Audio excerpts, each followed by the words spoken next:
श्री सत्यनारायण व्रत कथा द्वितीय अध्याय। सूत जी ने कहा, ऋषियों, जिन्होंने सबसे पहले यह व्रत को किया उनका इतिहास कहता हूँ। सुंदर काशीपुरी नगरी में एक अत्यंत निर्धन ब्राह्मण रहता था। वह भूख और प्यास से बेचैन होकर पृथ्वी पर घूमता रहता था। ब्राह्मणों से, भक्तों से प्रेम करने वाले श्री विष्णु भगवान बूढ़े ब्राह्मण का रूप धारण कर ब्राह्मण के पास गए और निर्धन ब्राह्मण के पास जाकर पूछा, हे विप्रदेव, तुम नित्य ही दुखी होकर पृथ्वी पर क्यों घूमते रहते हो? तो ब्राह्मण ने कहा, मैं भिक्षा के लिए पृथ्वी पर फिरता हूँ। हे भगवान, यदि आप इससे छुटकारा पाने का कोई उपाय जानते हो तो कृपा करके मुझे बताइए। वृद्ध ब्राह्मण का रूप धारण किए श्री विष्णु जी ने कहा, हे ब्राह्मण, श्री सत्यनारायण भगवान मनवांछित फल देने वाले हैं, इसलिए तुम उनका पूजन करो। इससे मनुष्य सब दुखों से मुक्त हो जाता है। ब्राह्मण को व्रत का सारा विधान बताकर बूढ़े ब्राह्मण का रूप धारण किए श्री भगवान जी अंतर ध्यान हो गए। जिस व्रत को बूढ़े ब्राह्मण ने बताया है उसे मैं अवश्य करूँगा, यह निश्चित कर वह ब्राह्मण घर चला गया। अगले दिन वह जल्दी उठा और श्री सत्यनारायण जी का व्रत करने का निश्चय कर भिक्षा मांगने के लिए चल दिया। उस दिन भिक्षा में उसे बहुत धन मिला। उसने उससे पूजा का सामान खरीदा और घर आकर बंधु बांधवों के साथ सत्यनारायण व्रत और पूजा किया।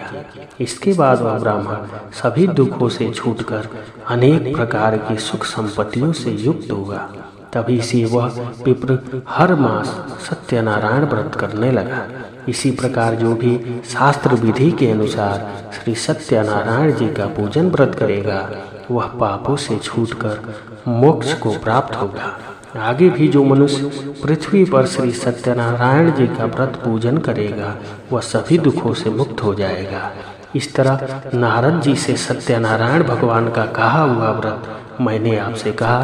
तब ऋषियों ने कहा, हे मुनीश्वर, संसार में इस विप्र से सुनकर किस किसने इस व्रत को किया यह हम सब सुनना चाहते हैं।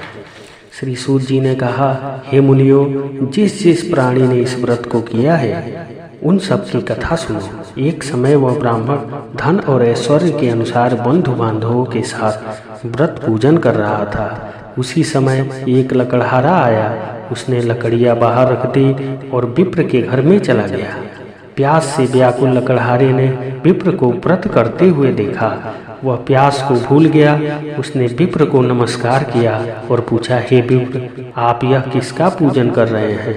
इस व्रत से क्या फल मिलता है, मुझे बताइए।